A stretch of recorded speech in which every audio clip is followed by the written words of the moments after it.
Selamat pagi semuanya, salam sejahtera, Om Swastiastu. Senang sekali ya hari ini, pagi hari ini Anda bisa kembali menjumpai Sobat KR53 pastinya.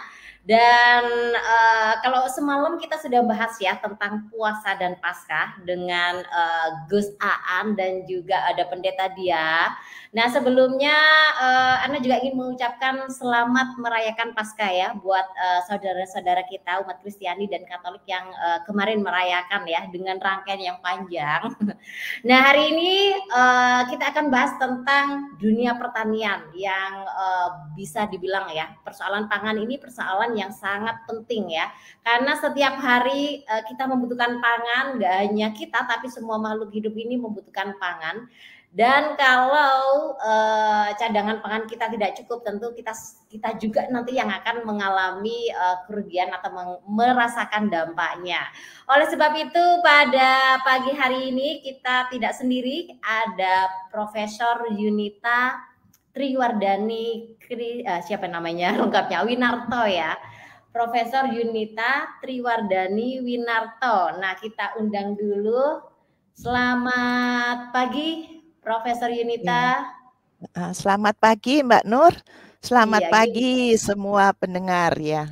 iya. Gimana kabarnya pagi hari ini, Profesor Yunita? Baik, ya baik. Terima kasih sudah diundang kedua kalinya. Senang sekali Iya, bisa berbagi sehat ya, Prof. pengalaman di sini. Sehat, terima kasih Selamat ya. Paskah, Prof. Ya, terima kasih. Ya, Iya, baik. ternyata puasanya umat Kristiani lebih lama ya. Semalam saya ngobrol-ngobrol bisa sampai Ya, 40 hari, lebih lama dari ya. kita yang Tapi 30 hari. ya berbeda kan, tidak seberat teman-teman Islam Muslim ya. Iya. Baik ya. Nah, Profesor Yunita, tema kita hari ini yaitu tentang pola hujan yang tidak pasti. Nah, kira-kira bagaimana sih petani-petani kita yang ada di Indonesia ini bisa menanggapi adanya perubahan iklim? Seperti yang kita tahu ya, selama ini atau sejauh ini kan Profesor masih concern untuk isu perubahan iklim dan juga masih menjadi koordinator warung ilmiah lapangan. Nah, kira-kira kalau melihat sekarang sih sepertinya lagi musim hujan, tapi tidak tahu karena besok bisa jadi tiba-tiba berubah lagi panas lagi, Prof. Nah, menurut Profesor Yunita sendiri, bagaimana sih kenapa kok pola hujan saat ini tuh jadi susah diprediksi dan kira-kira dengan adanya pola yang berubah-berubah ini nanti kira-kira dampaknya apa sih bagi para petani dan juga pada bidang pertanian kita? Ya. Monggo, Prof. Ya, Monggo. terima kasih Bu. Tapi Ya. sebelumnya saya ingin menjelaskan dulu, saya ini bukan ahli pertanian ataupun ahli perubahan iklim ya Mbak ya. Saya antropolog, tapi saya memang bisa Antropolog. berbagi berdasarkan pengalaman saya. Tapi betul kata Mbak Nur ya, bahwa pola hujan tidak hanya di musim hujan ya, tapi juga di musim kemarau itu semakin sulit diperkirakan ya. Lalu semakin tinggi ketidakpastiannya. Nah, apalagi oleh petani ya, yang penghidupannya tergantung sekali pada kondisi curah hujan. Nah, pola hujan itu kan terdiri dari distribusi hujan. Jadi berapa banyak jumlah hari basah ya, hari hujan, hari basah, dan berapa banyak hari kering. Nah, nampaknya ke depan ini semakin banyak jumlah hari keringnya daripada hari basah ya. Tapi juga intensitasnya Mbak, tingginya curah hujan ya. Jadi kalau sudah misalnya dalam durasi beberapa lama tidak hujan, misalnya beberapa hari kering, kalau hujan bisa tinggi gitu ya, intensitasnya bisa juga rendah, itu semakin tidak pasti gitu ya. Nah, Mbak Nur tadi menanyakan, kok bisa begitu, bagaimana ya? Ini salah satu konsekuensi dari perubahan iklim ya Mbak ya. Jadi perubahan iklim itu kita tahu ya, pemanasan global, itu kemudian meningkatnya keragaman iklim. Iklim itu makin apa namanya, kalau dulu acek gitu ya, untuk jangka waktu lama gitu.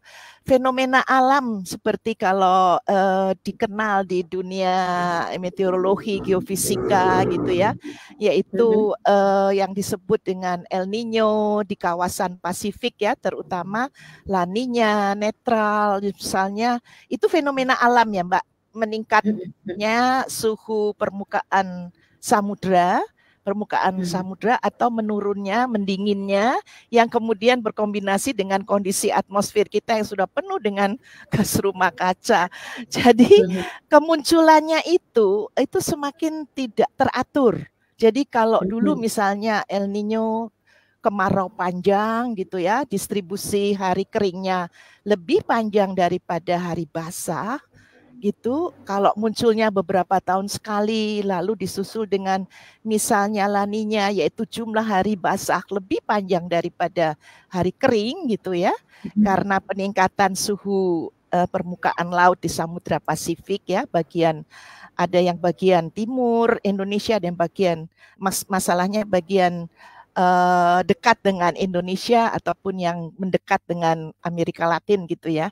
Nah, itu fenomena alam yang dulunya lebih teratur, sekarang semakin tidak teratur gitu Mbak. Jadi petani itu bingung gitu ya. Jadi misalnya saja ini 3 tahun kemarin 2020, 21, 22 itu La Nina, artinya musim kemaraunya basah gitu ya Mbak ya.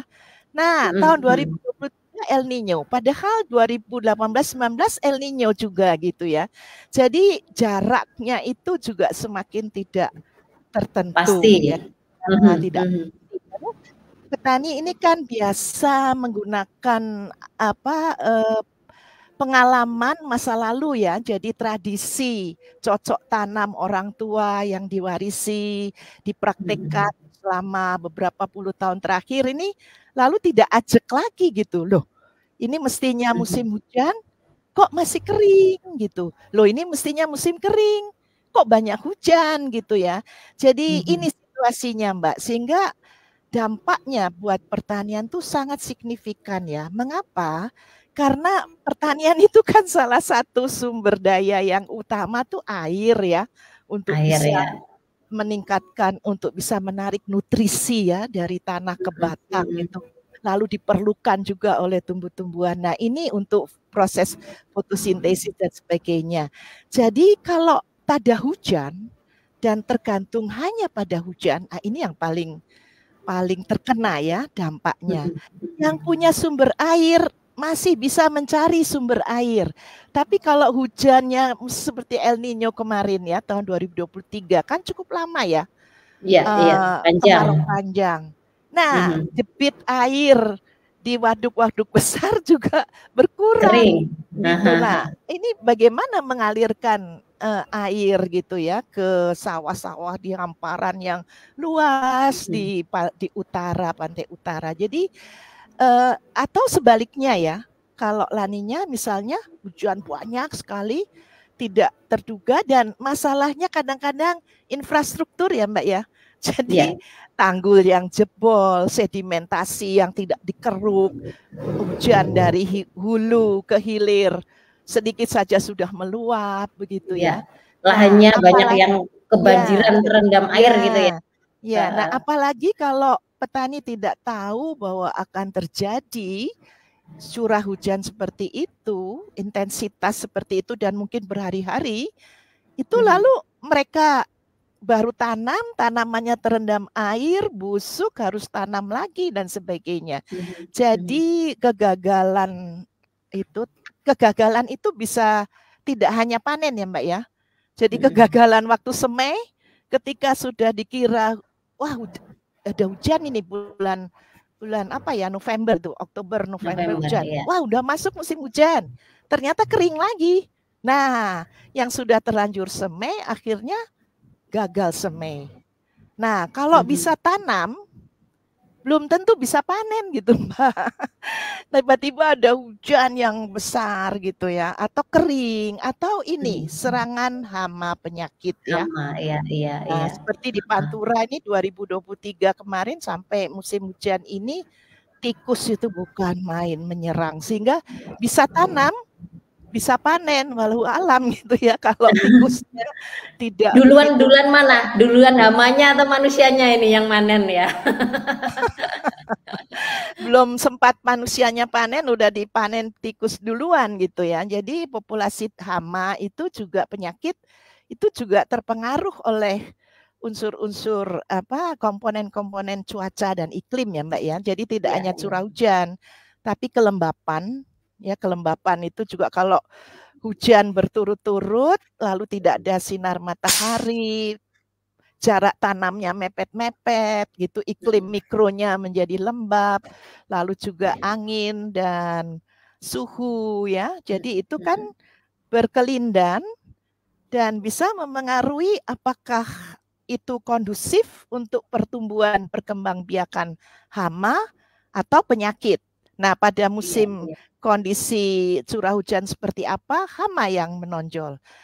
Kondisi curah hujan apa, penyakit. Nah, kadang-kadang petani nggak memperhatikan itu, lalu bertumpu pada ini yang masalah menyebabkan kerentanan aplikasi pestisida kimia yang jor-joran gitu. Wah, ada mah semprot kimia, semprot kimia.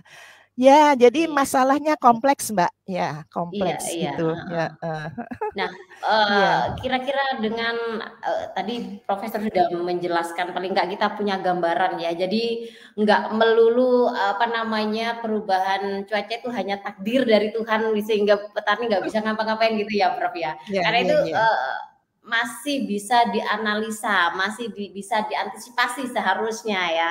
Tapi memang, Ya, informasi tentang itu kan tidak semua petani mendapatkan informasi itu ya, Prof. Jadi lebih banyak misalnya mereka, ya udah kalau sudah waktunya, panjang, ya sudahlah kita tanam seadanya, kalau nggak jadi ya memang takdir kayak gitu. Saya masih mendengar itu, Prof. Jadi ke ya, pelosok-pelosok itu masih seperti itu.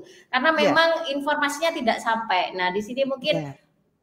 Profesor Yunita bisa menjelaskan ketika itu tadi sudah dijelaskan asal muasal kenapa sih pola hujan itu jadi tidak pasti. Nah, kira-kira selanjutnya ini dampaknya yang dihadapi dari beberapa kasus yang mungkin Profesor Yunita pernah mendampingi di beberapa wilayah Jawa Barat ya. Sebagian besar di wilayah mana ini, Prof?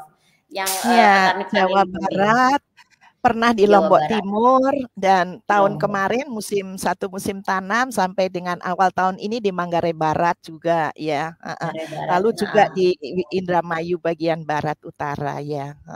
iya, Ya, iya, jadi ya begini Mbak ya. Jadi petani itu kan mempraktikkan budidaya tanamannya itu sesuai dengan apa yang dipelajarinya. Tadi sudah iya, saya katakan ya, iya, dari iya. belajar dari orang tua, dari teman-teman dan sebagainya. Nah, jadi masalah utama itu selain tadi ya, Hmm. keterkejutan atas kondisi-kondisi curah Faktor hujan, alam ya. pola hujan yang tidak menentu, yang tidak pasti gitu ya, tidak terduga lah gitu ya. Itu karena memang satu hal yang utama, mereka tidak siap atau tidak mampu melakukan antisipasi. Jadi ini nanti kondisi iklim seperti apa, lalu kira-kira bagaimana supaya saya bisa menyelamatkan tanaman saya. Nah, betul kata Mbak tadi ya. Jadi kalau petani yang tergantung pada panca indera, mereka kan mengamati berdasarkan panca indera, menyimpannya di kepala ya Mbak ya. Lalu juga merujuk pada tradisi. Nah, antara lain kalau petani Jawa maupun di Bali, Lombok Timur, ya Sulawesi Selatan, mungkin juga di Sumatera, itu kan mempunyai kalender tanam ya Mbak ya. Ya, Kalender iya. tanam lokal, tradisional, kosmologi ya. Jadi seperti di Jawa mungkin Mbak Nur kenal dengan Pranoto Mongso ya. Oh, iya, Jadi iya, iya. kalau untuk yang tada hujan dan mungkin sampai sekarang juga petani-petani di wilayah-wilayah selatan Pulau Jawa seperti Yogyakarta dan sebagainya itu masih kuat ya mengandalkan pada kalender tanam secara berdasarkan kosmologi lokal ya. Nah, di situ Kearifan lokal ya, mereka Prof. ya, yang kemudian menjadi kearifan lokal ya, pengetahuan lokal mereka. Jadi meskipun generasi muda sudah juga terdegradasi gitu ya. Nah, masalahnya lalu kalau mereka hanya merujuk pada kebiasaan replikasi ya. Oh, kalau musim hujan biasanya saya bulan Oktober sudah siap-siap. Oh, itu sudah mangsa kapat atau kalima, saya harus nyiapkan lahan gitu ya. Oh, kalau dulu misalnya, oh pohon randu sudah berbunga gitu ya. Jadi ini tandanya sudah mau musim hujan masuk. Jadi saya siapkan lahan misalnya begitu. Nah, tetapi sekarang dengan perubahan pola hujan ya, yang semakin tidak pasti, ketergantungan hanya pada pengalaman yang diwariskan dari orang tua dan pengamatan empiris itu tidak cukup. Jadi betul kata Mbak bahwa perlu pendampingan ya. Karena apa? Karena membayangkan ini nanti akan terjadi. Jadi kalau perubahan iklim itu kan di mana itu iklim gitu kan, perubahannya di mana kan nggak kelihatan gitu ya. Yang dirasakan memang perubahan-perubahan tadi. Tapi atmosfer sedang penuh dengan gas rumah kaca. Oh apa ya? Di atas saya kok nggak ada kaca gitu misalnya begitu ya. Jadi apa itu gas rumah kaca gitu ya? Oh dari ini loh Pak, Bapak dulu pakai sepeda ontel, sekarang pakai motor gitu ya. Nah bagaimana mereka memvisualisasikan ya, membayangkan apa sebenarnya yang terjadi di dunia ini, itu kan di luar pengetahuan empiris mereka. Mereka nggak bisa kan kalau tidak ada yang mengedukasi mereka, membuat mereka itu paham ya. Nah, jadi kalau menurut saya ini komponen edukasi literasi ini sangat penting dan memang betul Mbak. Kalau kita ya saya sudah hampir 15 tahun ini ya mendampingi petani, itu seperti kata Mbak tadi, jadi PPL itu sudah jumlahnya tidak memadai ya, jadi satu desa itu syukur kalau ada satu kan ya. Lalu pekerjaan mereka banyak, jadi tidak bisa Satu selalu pun itu belum tentu efektif juga ya, Prof. Ya kalau kelompok taninya ada 10 gitu ya, 300 misalnya gitu ya, harus kelilingnya. Jadi tapi tidak hanya jumlah ya Mbak ya, mereka sendiri siap atau tidak gitu untuk memandu petani. Tetapi repotnya begini Mbak, mengapa saya bisa berbicara di sini diundang Mbak Nur ya, terima kasih. Itu karena saya sendiri kan belajar ya, saya kan antropolog ya. Jadi pendidikan formal saya bukan tentang perubahan iklim, bukan tentang pertanian. Tetapi dengan saya mendampingi ahli agrometeorologi, saya kan belajar ya, lalu belajar dari petani. Jadi ada pendampingan.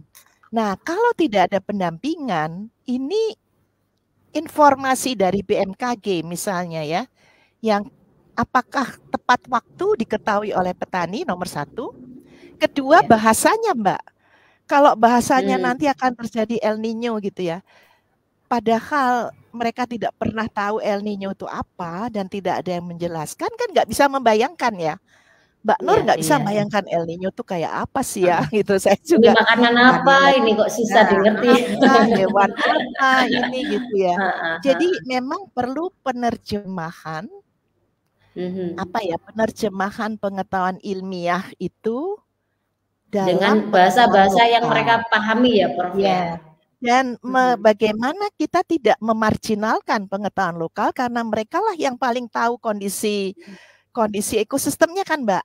Kan kita nggak tahu gitu. Jadi mereka yang paling tahu ya kondisi lahannya. Mereka yang paham betul. Nah, bagaimana kearifan mereka, pengetahuan mereka itu diperkaya gitu ya oleh pengetahuan-pengetahuan yang di luar kemampuan mereka untuk mengamati dan memahami gitu ya. Jadi di situ Mbak kemampuan untuk belajar secara langsung berdasarkan praktek. Nggak bisa kalau hanya ya saya mengikuti pelatihan-pelatihan ya, misalnya ada sekolah lapangan iklim, 1 musim tanam, tapi setelah itu tidak berlanjut. Atau petaninya tidak diajak mengamati di lahannya sendiri gitu ya. Jadi mencatat, menganalisis itu memang diajarkan dengan mengamati lahan bersama yang diamati, tapi tidak di lahan sendiri gitu ya. Jadi memang seperti kata Mbak tadi, ini perlu ada pendampingan ya bagi petani yang khusus gitu ya. Ya, jadi mungkin dari yang Profesor Yunita sampaikan, saya juga bisa menarik apa ya, sedikit kesimpulan. Jadi persoalan kontekstual di wilayah masing-masing itu bisa berbeda ya. Di lahan yang A ketika dipraktekkan mungkin di wilayah Jogja dengan di Jombang itu bisa saja berubah ya. Bisa saja berbeda ketika lahannya berbeda. Kemudian pasti, bagaimana sumber dayanya yang ada berbeda, itu juga bisa berbeda ya, Pak. Ya, jadi nggak bisa kalau satu strategi. Nah, ini jadi begini, apa yang saya alami ya, Mbak ya. Saya mendampingi petani dalam program edukasi yang disebut Warung Ilmiah Lapangan ya, tadi sudah disebut oleh Mbak. Ini diinisiasi di Universitas Indonesia ya. Waktu itu saya masih dosen tetap. Sekarang saya sudah pensiun gitu, tapi masih tetap membawa nama Universitas Indonesia. Nah, ini mulai tahun berapa, Prof? Tahun 2008 sebetulnya diperkenalkan di Gunung Kidul, lalu 2009 di Indramayu, dan di Indramayu sampai sekarang masih berlangsung ya. Jadi sudah masuk tahun ke-15. Kemudian di Lombok Timur 2015, di Sumedang 2018. Jadi beda-beda ya. Betul, jadi karena tidak hanya perbedaan wilayah ya, yang Indonesia begitu luas. Yang disebut Mbak Nur tadi kan Jombang dengan Gunung Kidul dengan Indramayu. Duh, jangankan beda wilayah Mbak, beda provinsi, beda kabupaten, jangankan kabupaten, dalam desa aja. Sekarang begini, saya lahan saya dekat pantai, landai ya. Kemudian tergantung pada irigasi. Kemudian misalnya saja Mbak Nur punya lahan di pegunungan agak ke atas sedikit gitu ya. Tidak terkena irigasi tapi lahan tada hujan. Nah, ini kan sudah beda, Mbak. Dampaknya. Tapi tidak hanya dampaknya yang berbeda ya. Jadi hujan di pantai utara dengan hujan di pegunungan ini kan berbeda ya, karena hujan orografis ya juga. Tapi curah hujan yang sama, misalnya tetangga saya menanam sayuran, saya padi gitu loh, kan beda juga ya. Lalu tanah saya tanah liat, itu tanah berpasir loh, kan beda juga Mbak.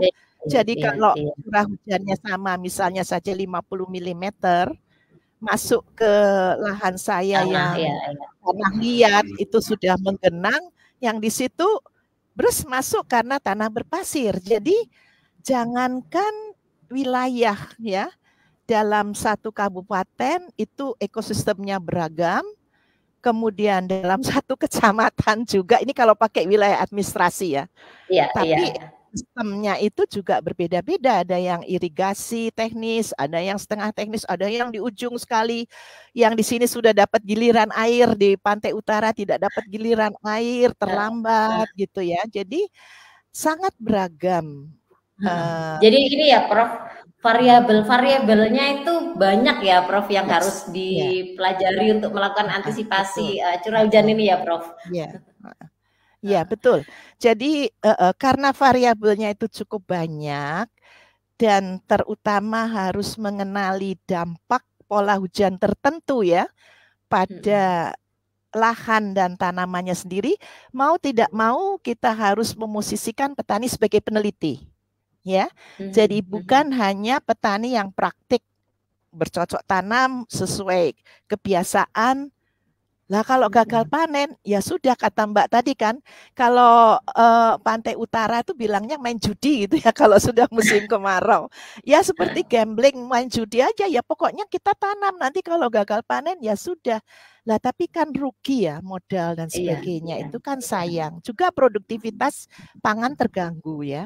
Nah, lalu bingung kan dengan produksi ketahanan pangan, ketangguhan pangan dan sebagainya. Ini membingungkan sehingga harus apakah harus impor dan sebagainya. Jadi yang utama itu petani mengenali sendiri kondisi ekosistemnya, Mbak. Yaitu dalam pola hujan seperti apa. Nah, kalau tidak ke sawah setiap hari, tidak mengukur curah hujan di sawahnya sendiri, bagaimana mereka tahu? Gitu. Kan nggak bisa ke radio atau ke BMKG, wilayahnya luas ya. Mereka zona musiman. Nah, saya masuk zona musim apa gitu ya. Jadi harus menjadi pengamat, peneliti di lahannya sendiri. Jadi kita sediakan alat ukur curah hujan ya, omplong silindris begitu untuk mengukur curah hujan setiap hari, Mbak. Nah, setiap tapi hari tidak berhenti hanya mengukur curah hujan ya. Mereka harus mengamati.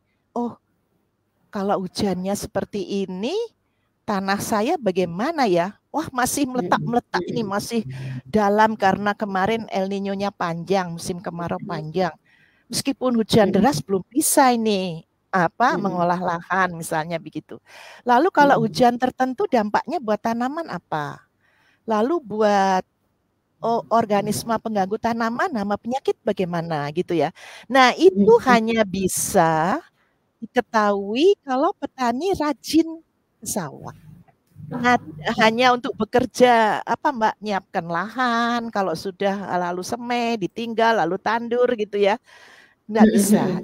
Harus setiap hari ke sawah dan pengamatan itu dicatat, Mbak. Ditulis di buku besar ya, dicatat. Itu menjadi semacam kalau kita di perpustakaan ada literatur ya, bahan bacaan itu bahan bacaan mereka mengenai ini. Jadi referensi ini ya Prof ya. Ya, sudah masuk tahun ke-15, ada yang 10 tahun, 13 tahun, 14 tahun, 15 tahun, ada yang baru 5 tahun gitu. Tapi mereka mencatat ya. Sehingga loh, kok pula hujan seperti ini kok sama ya dengan 4 tahun yang lalu. Oh, ini kondisi El Niño tuh seperti ini toh. Jadi, nah ini Mbak, selain sebagai pengamat, ini perlu ada yang menyampaikan ke petani bagaimana skenario iklim musiman 3 bulan ke depan ini seperti apa.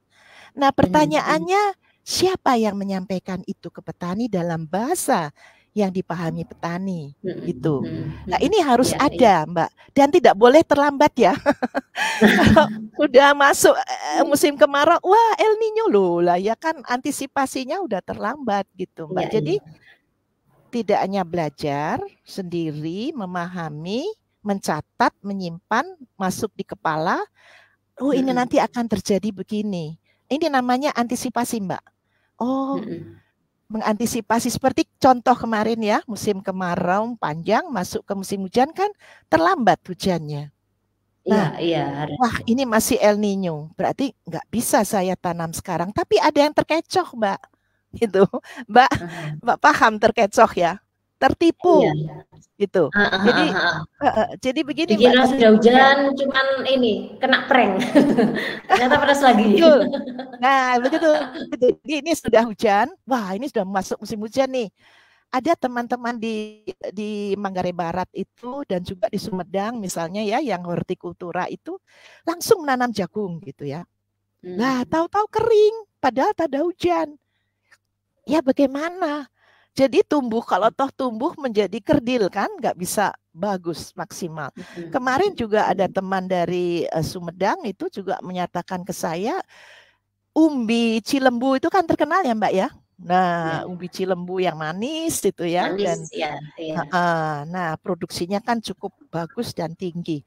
Itu kemarin juga ada, karena sudah lama tidak ada hujan, begitu ada hujan langsung dikira, wah ini sudah awal musim hujan, tanam, tidak mau menunggu dulu seberapa lama sih hujannya turun, berapa banyak sih curah hujannya gitu ya. Tunggu dulu, karena kalau orang Jawa di Jogja itu selatan tuh kan bisa muncul namanya bentatan, jadi periode kering lagi gitu ya. Kalau di utara namanya penyelang. Jadi ada hujan terus ada penelangnya lagi, kering lagi gitu. Kalau bahasa Depoknya dry spell gitu ya. Jadi ada musim kemarau kecil gitu ya yang muncul lagi. Nah, ini yang bisa menipu petani, Mbak. Kegagalan menentukan jadwal tanam. Itu Kalau karena ini Prof, yang kegagalan menarik supaya para petani ini tidak terkecoh, kira-kira butuh waktu berapa lama ini Prof? Minimal supaya mereka nggak terkecoh nih, nggak kena prank nih Prof. Ya, artinya tidak bisa kalau hanya tanam ya Mbak ya. Jadi satu musim baru mengenali. Misalnya sekarang petani baru belajar musim hujan ya. Musim hujannya apa dulu? El Nino atau La Nina gitu, atau netral ya? Atau bagaimana kondisinya? Ada banyak hujan dari Samudra India atau tidak? Jadi ini kan Indonesia ini kan dikelilingi lautan ya, Samudra Pasifik nih yang pengaruhnya besar, tapi ada pengaruh Samudra India, ada pengaruh Samudra Cina Selatan, yaitu angin muson barat dan angin muson timur. Jadi kalau hanya mengenali satu musim, lalu musim berikutnya kan beda lagi Mbak pola hujannya. Ya, jadi paling tidak 2 musim tanam. Yang terbaik itu kalau tidak hanya 1 tahun ya. Jadi beberapa tahun itu kadang-kadang petani baru sadar, oh iya ya, ternyata kalau pola hujannya begini seperti 3 tahun yang lalu. Nah itu loh Mbak ya, seperti 2 tahun yang lalu, atau 10 tahun lalu, ini nggak bisa ini saya cepat-cepat tanam gitu. Jadi belajar itu berapa lama itu tergantung dari kemampuan petani, kesabaran petani untuk mau belajar karena dalam waktu yang tidak tertentu ya Mbak ya, tidak terbatas. Mengapa? Karena iklim ini kan berubah terus ya. Jadi dinamis gitu kan. Jadi kalau sekarang El Nino nanti netral Juni, Juli, Agustus, tahu-tahu siapa tahu La Nina gitu ya. Terus siapa tahu nanti apalagi, kan kita nggak tahu, masih harus, karena tergantung dari satelit ya, data satelit melihat bagaimana suhu permukaan laut itu kan harus ahli-ahli meteorologi dan sebagainya yang mempelajari. Tapi kita yang di bumi ini gitu ya, di dunia ini dan di sawah ini, kalau belajarannya 1 musim tanam ya, lalu pemahaman mengenai dinamika risiko, dinamika dari konsekuensi perubahan iklim ini yang kurang memperkaya ya Mbak ya. Jadi karena itu petani yang sudah menyadari betul pentingnya ini dan mereka sayang kalau data yang sudah terhimpun sekian lama itu terputus karena mereka nggak mau lagi ngukur curah hujan, itu kan ada yang merasa sayang, jadi ada yang terus. Jadi ini sebetulnya ini Mbak, ini adalah komitmen edukasi jangka panjang. Komitmen edukasi berkelanjutan, tidak bisa diproyekkan. Maaf ini saya pakai kata istilah, tidak bisa jadi proyek yang hanya 1 musim tanam dan berakhir. Ya, gitu Mbak. Jadi menarik ya. Jadi untuk para petani yang mau belajar antisipasi untuk lebih siap ketika adanya perubahan iklim, Profesor mau bilang ini tidak bisa tidak ada rentang waktu, tidak terbatasi waktunya ya, karena selalu ada perubahan dari waktu ke waktu ya. Tahun ini bisa jadi tahun depannya berubah, jadi unlimited gitu ya belajarnya ya Prof. Ya, jadi ya bagaimana Mbak? Ini buat teman-teman petani Prof yang misalnya baru saja menyimak dan baru tahu nih, oh perlu antisipasi. Buat mereka yang masih awam banget, yang selama ini belum pernah tuh belajar antisipasi, mengukur curah hujan, untuk mengawali ini apa yang pertama kali harus dilakukan Prof untuk menganalisa lahannya kah, atau apa sih yang pertama kali bisa dilakukan ini Prof buat mereka yang baru saja mau melakukan upaya antisipasi? Jadi begini ya Mbak, itu tidak mudah ya mengajak petani, apalagi yang sudah umurnya misalnya separuh bayam ya menuju ke lansia, untuk mengubah, untuk menjadi petani peneliti ya, itu amat sangat tidak mudah. Nah kalau mengajak, ini aja kemarin saya baru ngobrol dengan ketua kelompok tani ya di Sumedang. Jadi mengajak petani yang kalau istilahnya dia cuek gitu ya, yang ya perubahan iklim itu apa sih gitu ya. Pokoknya sekarang ada hujan ya udah mereka meskipun sudah mundur tanamnya gitu ya. Kemudian tanam padi misalnya. Tapi dengan teman yang menjadi ketua kelompok tani itu pun ya sudah belajar tahun lalu itu Januari, Februari, Maret itu tinggi. Jadi dia sudah perakirakan antisipasi ini bakal hujan tinggi ya. Jadi dia sudah siap. Pola tanam terpaksa mundur, tidak hanya karena El Nino, tapi memang pola tanam yang inilah yang kurang bijak ya. Padi, pari, pantun, Mbak. Padi, pari, padi, pantun, padi. Jadi akhirnya mundur. Nah, pada saat hujan tinggi, ini yang sudah bisa mengantisipasi ini melakukan pengeringan. Dikeringkan supaya mengurangi kelembapan, jadi terhindar dari penyakit ya, penyakit jamur ya, hawar daun, kresek, blas gitu ya. Jadi mengurangi. Nah, tetapi ini satu kelompok tani mengajak mereka untuk meniru, ayo jangankan belajar mengukur curah hujan, mengeringkan lahannya aja cuek gitu loh Mbak ya.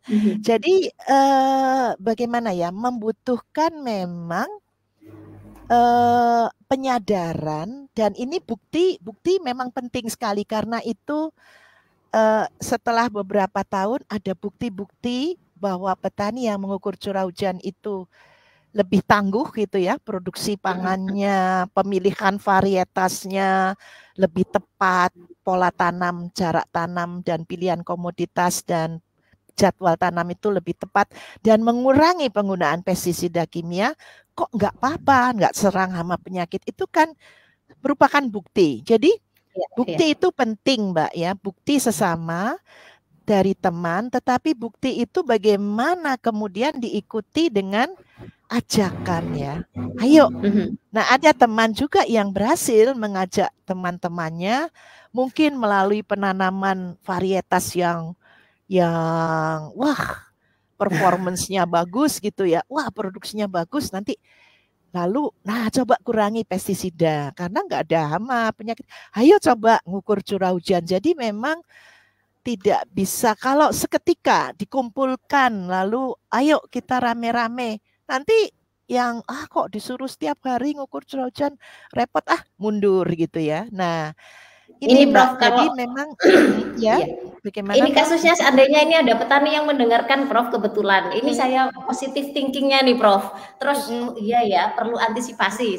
Seandainya kita tidak mengajak, tapi mereka pas mantau, pas lihat ini Profesor Yunita, ya? Kemudian tertarik pingin bisa. Tapi gimana ya cara mulainya? Nah itu mungkin step by stepnya itu Mbak, step by stepnya tuh begini. Jadi memang ini metode belajar warung ilmiah lapangan ini kan berbeda dari sekolah lapangan iklim yang sudah dikelola oleh dulunya Kementerian Pertanian, yang dulu masih ada Direktorat Perlindungan Tanaman yang menangani itu, tapi sekarang dipindahkan ke Dirjen Sumber Daya Manusia, jadi BMKG masih ada. Tetapi memang Mbak, ini metode belajar, jadi kalau ada petani yang ingin, itu bisa menghubungi kita bagaimana menerapkan metode belajar itu.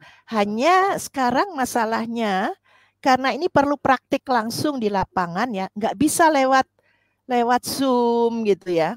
Lalu hanya ceramah gitu ya.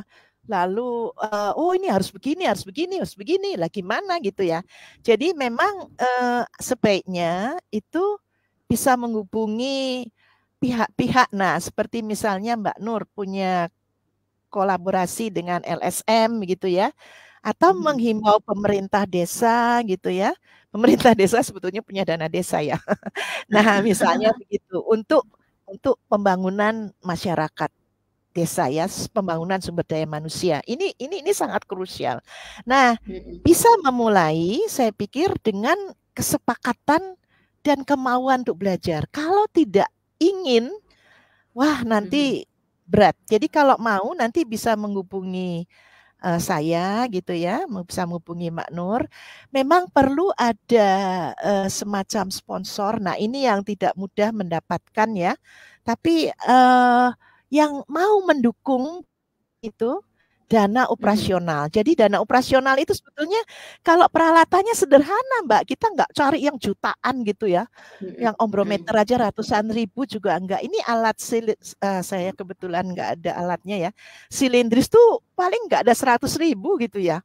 Kalau rusak bisa bikin sendiri gitu ya. Nah, masih terjangkau lah ya oleh petani ya, ya, Prof. kalau peralatannya terjangkau, tapi tidak cukup hanya mengamati, mencatat harus punya ATK ya, buku besar dan sebagainya.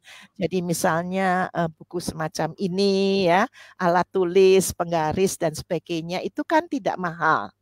Tetapi harus mau berkumpul setiap bulan. Setelah 3 dasarian berkumpul.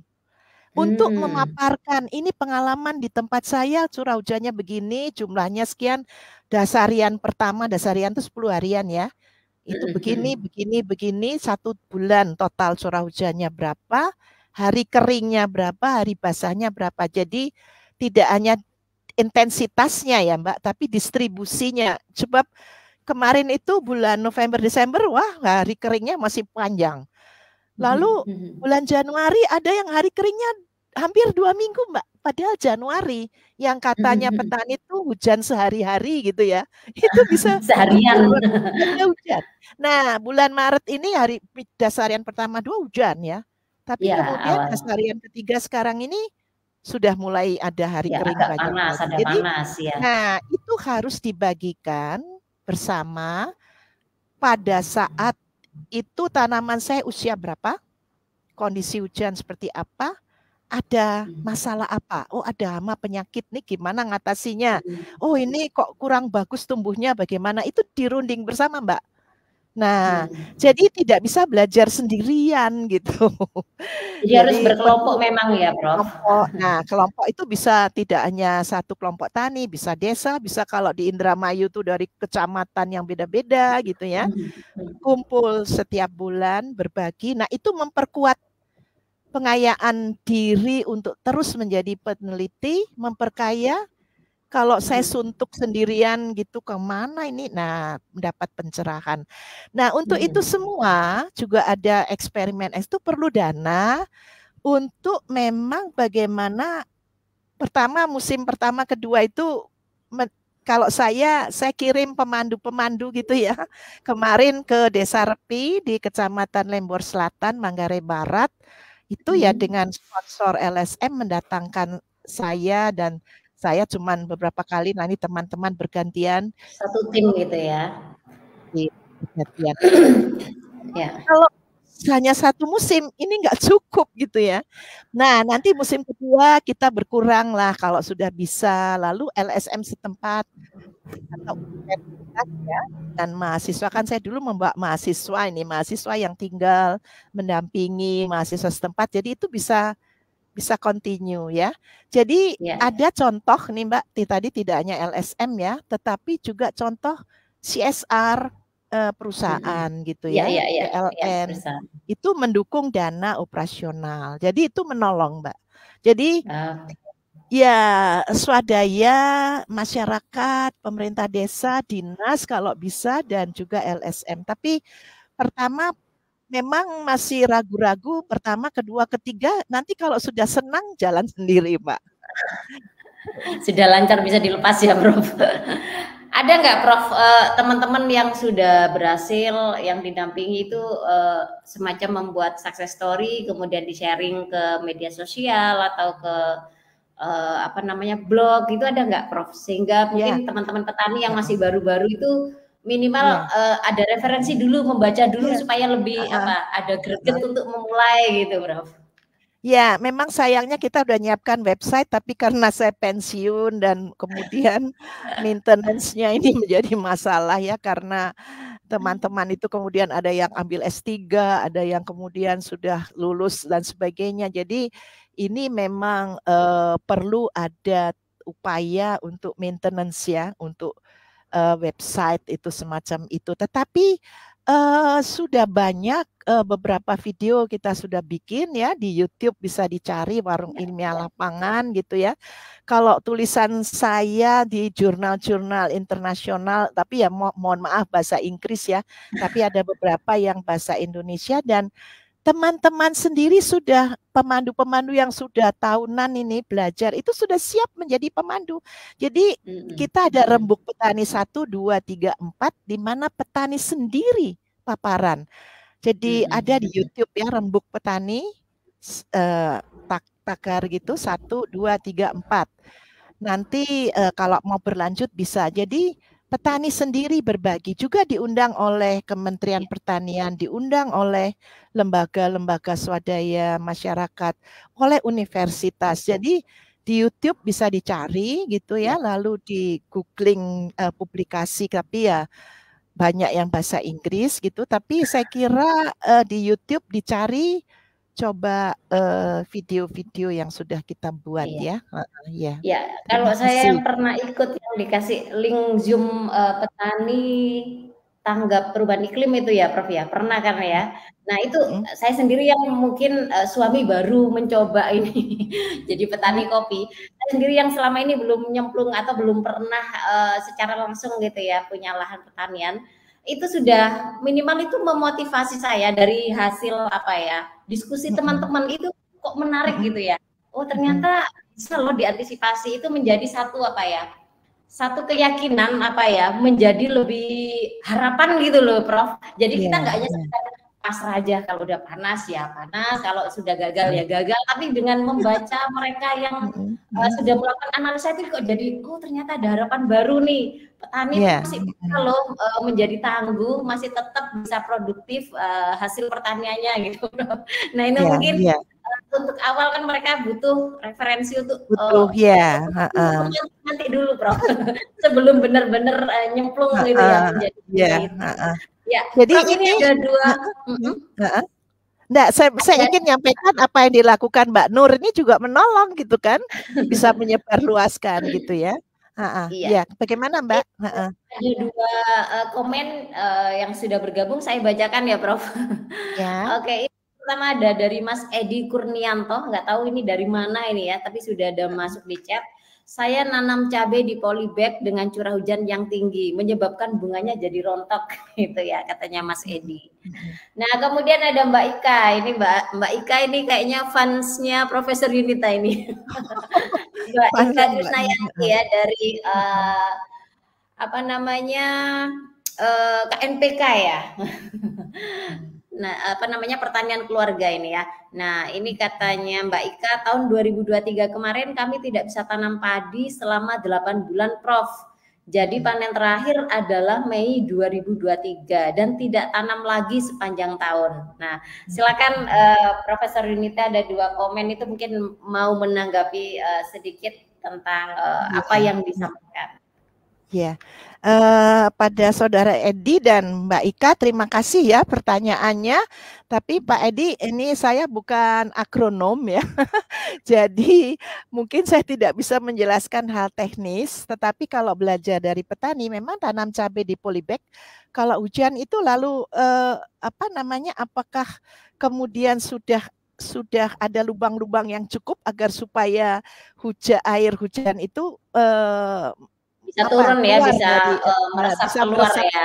Bisa keluar, itu pertama. Kedua, teman-teman di Sumedang itu sudah tahu kalau intensitas hujan tinggi, itu kan kalau menanam horti itu sayuran cabai tomat itu kan membuat gulutan gitu ya Mbak ya. Buat gulutan, lalu drainasenya itu dibuat tinggi gitu, dibuat tinggi. Jadi kalau hujan itu tidak lalu langsung menggenangi kan. Jadi mengalir di gulutannya yang ketinggian pematangnya itu cukup lumayan gitu ya, dibuat agak dalam sehingga mengalir. Lalu pakai mulsa kan? Pakai mulsa ya. Jadi mulsa jerami atau apa atau plastik gitu ya. Lalu kalau toh memang perkebunannya luas dan ada dana ya pakai cungkup gitu kan ya, itu pakai cungkup gitu. Nah ini membutuhkan dana modal yang cukup besar. Jadi memang menanam ini sayuran ini yang paling rentan juga kan pada kondisi curah hujan atau kekeringan. Jadi kemarin saya juga baru dapat informasi karena tidak hanya busuk ya bunga rontok karena hujan, karena tidak ternaungi gitu, tetapi juga kutu ya, kutu busuk. Jadi terkena penyakit itu juga rentan sekali. Jadi memang ini strategi budidayanya perlu sekali disesuaikan dengan pola hujan tertentu gitu ya. Nah, apalagi Mbak Ika itu di Indramayu pun ada petani yang sama sekali tidak tanam ya. Karena apa? Masalahnya tidak hanya kemudian masuk ke El Nino, tetapi pas masuk ke El Nino, ini saluran irigasi ini direhabilitasi. Jadi aliran air di stop. Lah bagaimana? Hujan tidak ada, kemudian aliran irigasi juga di stop karena ada perbaikan. Jadi ini koordinasi antar kementerian ya Mbak, ini di tataran nasional, tapi ini pengaruhnya sampai ke petani ya. Nah, kemudian ada juga kalau petani tada hujan punya sumber air atau tidak. Nah, ini masalahnya kalau di sebagian petani di Pantur di Indramayu itu ada yang masih punya sumur tanah, Pak, Mbak. Jadi bisa menggali air. Jadi tergantung jadwal tanam pada saat kapan tanaman perlu air, dia bisa mengairi dari sumur. Tapi bagaimana kalau yang betul-betul tada hujan gitu ya, tidak bisa sama sekali tanam gitu ya. Nah, ini yang menjadi masalah, apakah mau tanam padi terus gitu. Kalau jadi antisipasinya begini, pengalaman dari petani ya Mbak, tahun 2018 itu kan El Nino akhir tahun 2018 sampai 2019 awal tuh El Nino, masuk musim hujan El Nino. Nah, petani yang punya pola tanam padi terus jagung ya karena tada hujan, wah ini irigasinya masih belum ada atau salurannya rusak belum diperbaiki. Kalau saya tanam padi El Nino sampai Februari Maret lah, terus 3-4 bulan ini saya makan istri anak saya bagaimana gitu ya, makannya penghasilannya, lalu dia langsung sudah bisa membayangkan tidak bisa tanam padi, langsung tanam jagung. Kebetulan dia masih ada air yang bisa untuk air, kan tidak seperti padi. Padi itu kebutuhannya lebih sedikit ya. Tapi jagung butuh lebih air. sedikit. Nah, ada lagi petani yang kemudian tanam bayam ya, misalnya gitu. Ada lagi petani yang berubah tanam kacang hijau. Kacang hijau tuh yang kalau ini tanah liat gitu ya, di atasnya kering sekali topsoilnya ya. Di bawahnya itu kan masih ada kelembapan yang tersimpan gitu ya. Nah, akar-akar kacang hijau itu kan bisa hidup gitu ya. Nah, ada petani yang langsung, wah nggak bisa tanam padi nih, tanam kacang hijau misalnya. Dan dia bisa panen itu bisa 10.000 atau berapa ya, 1 kilonya pokoknya terjual gitu, dan paling tidak masih bisa menghimpun uang ya 10 juta atau berapa. Jadi tidak sama sekali nol gitu ya. Nah, masih ada pemasukan ya, Prof. Masih ada pemasukan. Jadi memang antisipasi itu perlu, tetapi antisipasi termasuk dalamnya sumber air saya bagaimana ini? Ada tidak gitu ya. Nah, jadi jadwal tanam perlu, kalau sekarang El Nino itu sudah diketahui jauh dini, misalnya Desember atau tahun 2022 misalnya sudah sebetulnya sudah tahu akan ada El Nino. Yang kritis itu jadwal tanam, Mbak. Jadwal tanam di awal musim hujan, kalau cukup laninya, ya jangan diundur-undur gitu tanamnya. Supaya apa? Cepat panen, tepat lagi masih tanam, mumpung masih ada hujan gitu ya. Nanti kalau sudah melewati masa vegetatif, yang butuh air, meteng itu juga perlu air, dari mana lalu kemudian tidak perlu air El Nino gitu misalnya ya. Jadi penentuan jadwal tanam, penentuan komoditas itu perlu, atau seperti ada petani yang ya sudah pasrah, saya nggak bisa tanam, tapi dia tidak berusaha mengeluarkan modal untuk tanam, Mbak, untuk semai, karena dia sudah tahu ini nggak bisa karena masih di rehab irigasinya, nggak mungkin saya rekoso nanti modal saya habis. Betul, Mbak, dibandingkan dengan temannya satu hamparan tetangga gitu desa yang maksa tanam, jadi habis 4.500.000 atau berapa modalnya, hasil panen cuma 400 kilo gitu ya, jadi cuma dapat 4 juta, masa 500.000 Mbak, masih untung 500.000 gitu. Jadi memang ini menjadi masalah ya.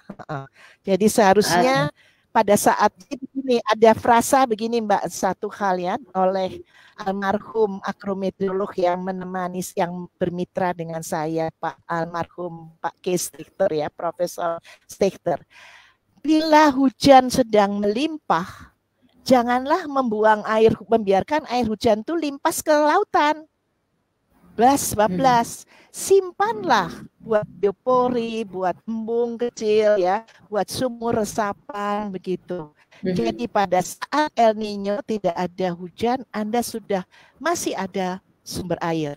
Contoh nyata Mbak, satu hal saja di Lombok Timur. Lombok Timur di selatan itu desanya namanya Pandanwangi kalau nggak salah. Di selatan itu tradisi budayanya orang tua itu mewariskan embung dan sawah. Itu seperti sepasang suami istri. Jadi istrinya sawah ya, suaminya embungnya gitu ya. Jadi keluarga itu pasti harus punya embung. Jadi waktu hujan itu menampung embungnya air. Ada waktu musim kering itu dialirkan sesuai dengan kebutuhan. Dan itu sangat menolong gitu ya. Karena halo Prof, suaranya kok jadi agak putus-putus ini ya? Oh, putus-putus ya. Bentar, tiba-tiba kok jadi agak putus-putus. Sebentar. Ya, oke. Masih sudah terdengar, Mbak? Oke. Tadi ya. Mati ya. Sudah terdengar atau belum? Sudah terdengar udah. Hah? Ya, oke. Sudah Bro. Ya, oke. Begitu Mbak ya. Ya.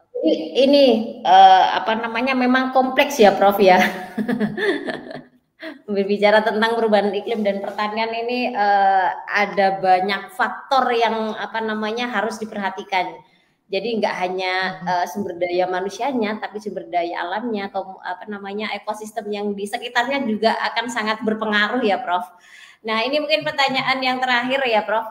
Kira-kira sejauh ini bagaimana sih peran dan juga respon pemerintah ya untuk mensupport petani-petani kita supaya mereka lebih tanggap terhadap perubahan iklim? Ya, sebetulnya kalau ditanya selalu ada, kami pernah mengadakan sekolah lapangan iklim gitu ya. Jadi itu sudah pernah diterapkan oleh Direktur Perlindungan Tanaman Kementerian Pertanian, kemudian juga oleh BMKG.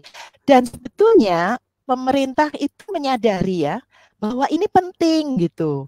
Jadi misalnya saja kalau di Sumedang saya ambil contoh ya, saya memperkenalkan pertama itu kan melewati dinas ya.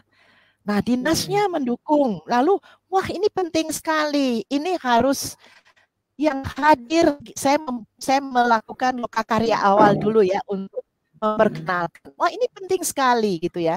Karena ini penting sekali ya. Jadi setiap PTD kecamatan harus diwakili oleh ketua UPTD, PPL dan petani, ketua kelompok tani. Itu 26 kecamatan wajib hadir, Mbak. Itu. Jadi ini penting sekali gitu ya. Nah, disitulah kita masuk. PPL POPT juga disarankan untuk mendampingi sebisanya ya, meskipun tidak bisa hadir setiap evaluasi. Nah, jadi support dalam hal itu bagus. Jadi lalu kemudian kita adakan evaluasi karya gitu, lalu dibilang ini harus disebarkan satu desa satu petani harus ikut. Lalu oke, kita coba usahakan gitu ya. Saya mendampingi petani yang sudah belajar. Lalu gitu ya, wah ini administrasi, birokrasi, suratnya nggak muncul-muncul misalnya gitu Mbak ya. Terus mau minta dana, saya tuh sampai beberapa kali sudah bikin naskah akademik, udah ke Bapeda ya, udah ke dinas, ke itu.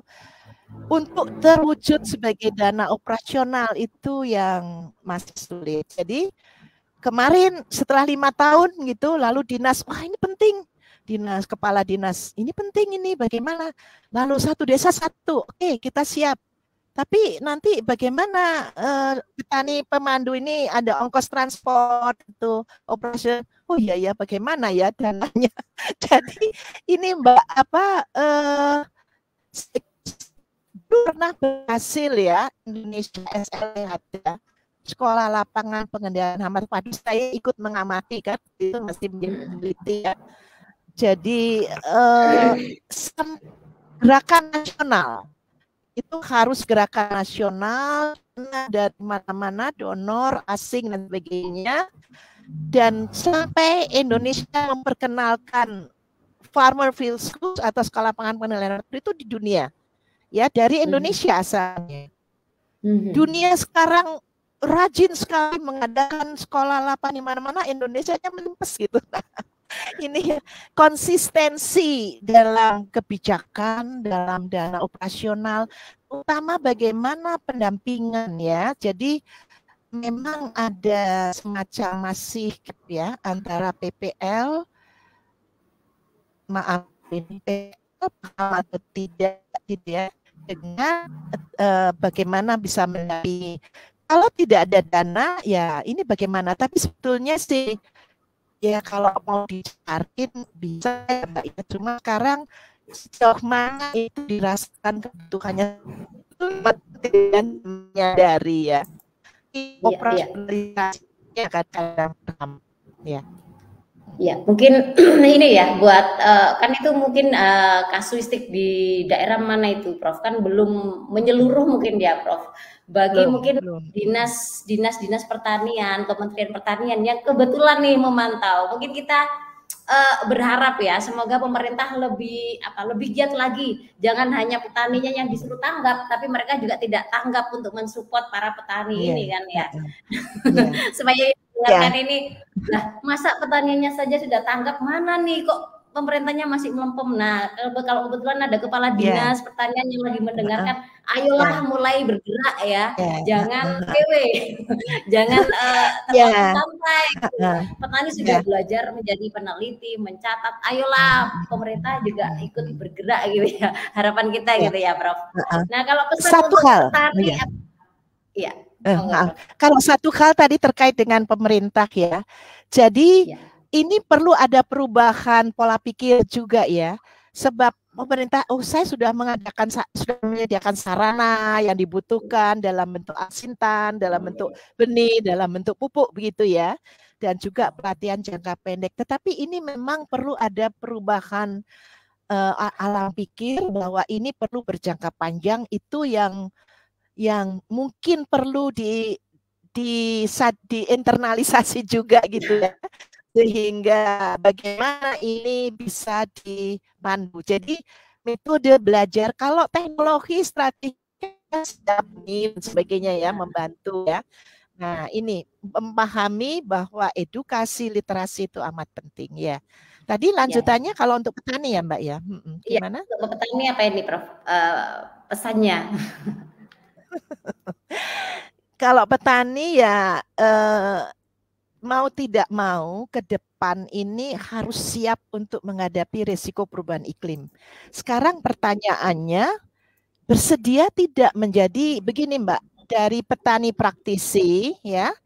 Jadi kalau bahasa Depoknya itu business as usual gitu ya.